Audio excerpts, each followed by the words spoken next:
राज्यातील निकृष्ट रस्त्यांवरून खासदार संजय राऊतांनी टीकास्त्र डागले। ग्रामीण भागातील गुजराती ठेकेदारांनी तयार केलेले रस्ते वाहून गेले असं राऊतांनी म्हटलंय। महाराष्ट्रामध्ये आपली मराठी मुलं इंजिनियर्स नाहीयेत का असा सवाल त्यांनी उपस्थित केला।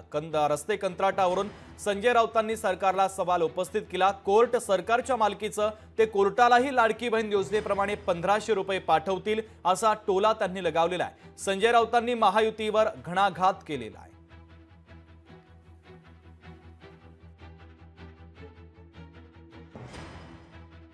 या ग्रामीण भागातल्या रस्त्यांची कामं सुद्धा गुजरातच्या ठेकेदारांना देण्यात आलेली आहे आणि ते रस्ते वाहून गेले। एक सरस्वती कन्स्ट्रक्शन नावाची कंपनी गुजरातमधली आहे।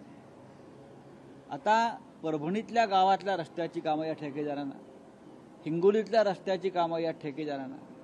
का महाराष्ट्रात मुलं नाही आहेत, तरुण मुलं नाही आहेत, इंजिनियर्स नाही आहेत जे काम करू शकतील?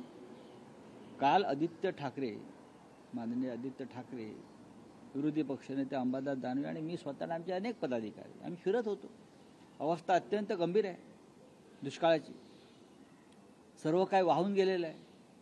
अजून सरकारने पंचनामा केलेला नाही आहे। दुर्दैव असं आहे, हे रस्ते गुजराती ठेकेदारांनी केलेले ग्रामीण भागातले वाहून गेले। गुजराती आहे, मी परत म्हणतो आहे, तुम्ही तपास करू शकता।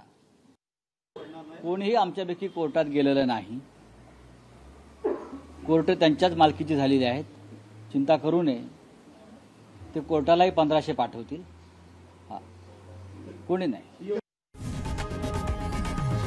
लोकशाही मराठी ऐका, पहा, जागरूक रहा।